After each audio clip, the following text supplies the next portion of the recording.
What's going on, guys? Welcome to Everything Always. My name's Michael Roman. The first huge announcement coming out of San Diego Comic-Con week, well, wasn't the kind of announcement we thought. Instead of a new franchise and or slate being announced, rather, a major franchise being canceled by Marvel, but it makes a lot of sense. One of the upsides for Marvel Studios' success is them being able to recalibrate and reunite all of the characters and rights, well, most of them, underneath one roof. But unfortunately, for those characters which were relegated to TV series outside of Marvel Studios in the MCU's complete and direct control, well, that meant the chopping block. And just like the Netflix series, now Agents of S.H.I.E.L.D. is up for cancellation after its 7th and final season, which they're just finishing season 6 now. We're going to break down what this means and why it had to happen. Honestly, guys, this has been in the cards for a long time, and directly from Marvel Studios, whether they had done this with the Fox deal or not. I'm going to break it down quickly for you guys, but first, if you could grab the subscribe button. We're giving away 2 PlayStation 4 Pros, as well as a whole slew of other Marvel-related stuff, including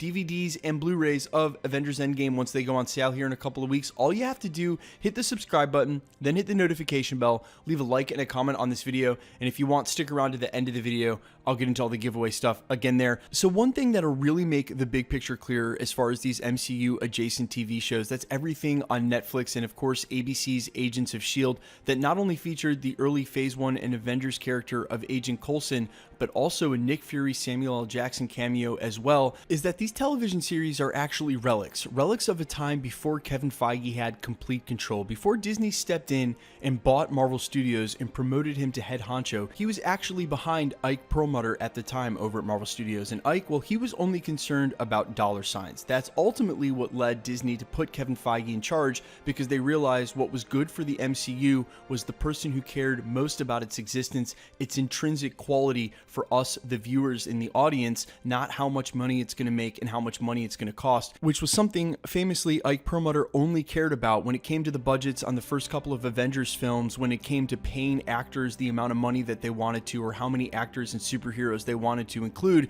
He was always trying to cut things down and cut things back, which is ironic considering he was the one who forced them to do these TV shows in the first place. Now, why he did that is TV shows make a ton of money. Yeah, they're making a ton of money off the movies, but if you have characters that aren't being used in the movies and have no plan of being used immediately, especially a character like Daredevil, then there's money to be made there on the TV side, which brings up, of course, this Netflix deal and why the Defenders ended up on Netflix and not waiting for their turn in the MCU. Now, you throw Agents of S.H.I.E.L.D. on top of that, something for a major network like ABC. If you remember when Ike Perlmutter got fired, he went off to make the Inhumans. We all saw how long that lasted. The reason these were all doomed from the start is because they were never under Kevin Feige's control in the first place. And when Disney bought Marvel Studios and put him in charge, well, that was the beginning of the end for all of this. I mean, think about how hilarious this is. And before Disney would have put Kevin in charge, Marvel Studios goes to Kevin and goes, hey, we're going to make an Agents of S.H.I.E.L.D. TV show. And he's like, oh, that's funny, because you're going to find out that they're all Hydra agents and we're not even going to put them in the movies anymore. Oh, well, hey, we're going to use Agent Coulson, you know, from Phase 1. We're going to use him as the lead. Oh, you are? No problem. We'll just go ahead and kill him in the first Avengers movie. He was trying to sabotage these, whether directly or indirectly, because he knew that the only way that this worked was to keep a completely comprehensive continuity to the narrative and thusly the entire Marvel Cinematic Universe, trying to avoid all of the pitfalls and the problems of the superhero universes that had quote-unquote come before this, even though we all know they're really the first one to pull it off successfully. There was no way this was ever going to work with adjacent TV shows, especially when Disney finally went ahead and said, you know what? Screw it, we're going to make our own streaming service, and went ahead and bought Fox in lieu of that. That was the nail in the coffin, because now they come out and say, hey, we're going to do Marvel Cinematic Universe TV shows, and they won't just be adjacent, meaning they reference the films in the universe, but the films in the universe never reference them. They're going to be completely intersecting, part of the whole continuity and narrative. They're going to be canon to the MCU. Well, that makes everything that's not canon to the MCU, everything that's simply adjacent, that wants to exist in their world but doesn't, completely obsolete and old hat, which is why when Agents of S.H.I.E.L.D. announced that they were canceling it after the 7th season, it was no big deal and or no surprise to most of us. Now, of course, Agents of S.H.I.E.L.D. still has 1 season left, the 7th and final season, and the director was immediately thankful and saying, I'm really glad they gave me heads up before I wrote and directed this last season, So like he said, he could end it on a full note, know that the decisions he was making were going towards the end of the story, and he wouldn't have to quote unquote figure out how to undo it the season after that. But as far as any of those decisions having any real consequence as it pertains to the MCU, well, there are none, and that was the problem from the very beginning, even with those Netflix shows.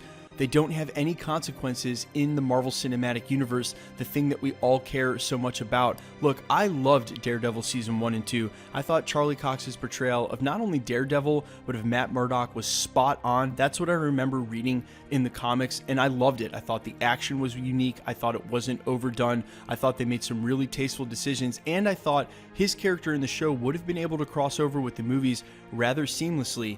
But we all knew from the beginning it just didn't have the same purchase because he wasn't actually in the MCU, with no real options to ever see him on the big screen alongside Spider-Man, to ever see him on the big screen with the Punisher, to see him alongside the Avengers in any of their movies, which we know that might have happened in Avengers Infinity War, but it didn't. It didn't because Kevin Feige didn't want to mix continuity with any of this stuff, because now here they are with their own TV streaming service, and you can be sure the next time we see Daredevil or the Defenders or any of these characters, they're going to be complete reboots now. Charlie Cox is not going to get to wear the mantle again unless it's a little bit like the Ryan Reynolds still playing Deadpool, but being a different version of Deadpool, being a different Deadpool than the one from the Fox universe, which is what the rumor is. Guys, let me know what you think in the comments about all of this. Are you a fan of Agents of S.H.I.E.L.D.? You know, we don't cover that here at the channel because I'm only MCU, specifically the canon to the Marvel Cinematic Universe, just as I explained was the problem in this entire video. Let me know what you think, though. If you're a fan and you're sad that it's being canceled, I understand. Let me know what you guys think about the Defenders and or Daredevil being reboot. Would you like to see Charlie Cox remain as Daredevil? And quickly, let's get into the giveaway stuff before I let you go. All right, we're still giving away 2 PlayStation 4 Pros, the next of which is at the 500,000 subscriber mark. Super easy to enter to win that, or any of the DVD and Blu-rays that we give away for Avengers Endgame once they go on sale in a couple of weeks. All you got to do, hit the sub button and the notification bell. Make sure to leave a like and a comment on this video. More videos you like and comment on, better chance you have of winning. We're also giving away another PlayStation 4 Pro over on my Spotify account, Allfires. It's free and easy to enter that one. All you have to have is a Spotify account. If you don't, just make one. You need an email. Follow the link down in the description in the comments below if you want to jump through a couple more hoops here. Follow my account, Allfires, stream the song, screenshot that, then send the screenshot to everythingalwaysYT@gmail.com. Far fewer people are going to do this than sub here at the channel. It's just a couple of extra hoops to jump through. We're about 3/4 of the way there with that giveaway to greatly boost your odds of winning a PlayStation 4 Pro. My name's Michael Roman. This is Everything Always, guys. Thanks for checking out the channel. I sincerely appreciate it, and stick around. We'll be posting again real soon, including all of the San Diego Comic-Con leaks that'll be coming out in the next 24 to 48 hours. Thanks a lot, guys. See you soon.